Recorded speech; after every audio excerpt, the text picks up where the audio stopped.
The Chancellor delivered his budget earlier this afternoon, and the big issue which will affect IPSE members is IR35. I'm afraid the news is not good, though possibly not quite as bad as it could have been. So the Chancellor announced that IR35 reforms that were made in the public sector last year will be extended to the private sector. IPSE campaigned very hard against this move.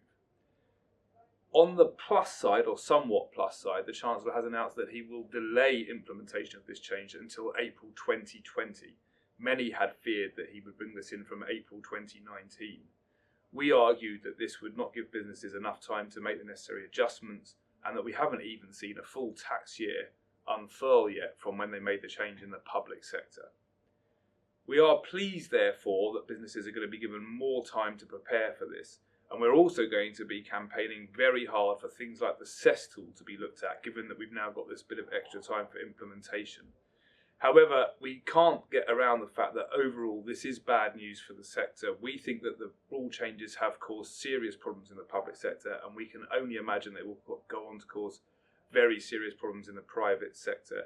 We are not going to stop lobbying about this, and I must say we have to thank IPSE members for all their work in doing this. It was notable that the Chancellor said that he had received representations on this issue from his own colleagues, and we think that that's got a lot to do with the letters that all you wrote to your MPs on this issue.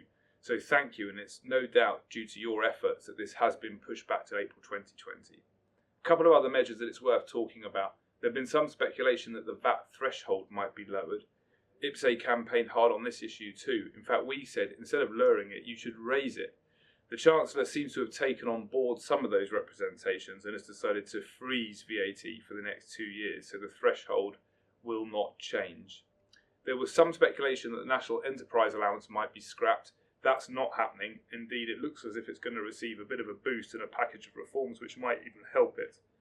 And finally, fuel duty's been frozen again. The personal allowance has been increased, and that increase has been brought forward, and the higher rate too. So there is some good news in there for taxpayers. The IR35 issue will cloud this for IPSE members, and it's hard to get around that, but we are going to go on fighting on that issue. We have a bit of extra time now to make the case that unless they're very careful about how they implement these reforms, it's going to have a big impact on the sector and the economy as a whole.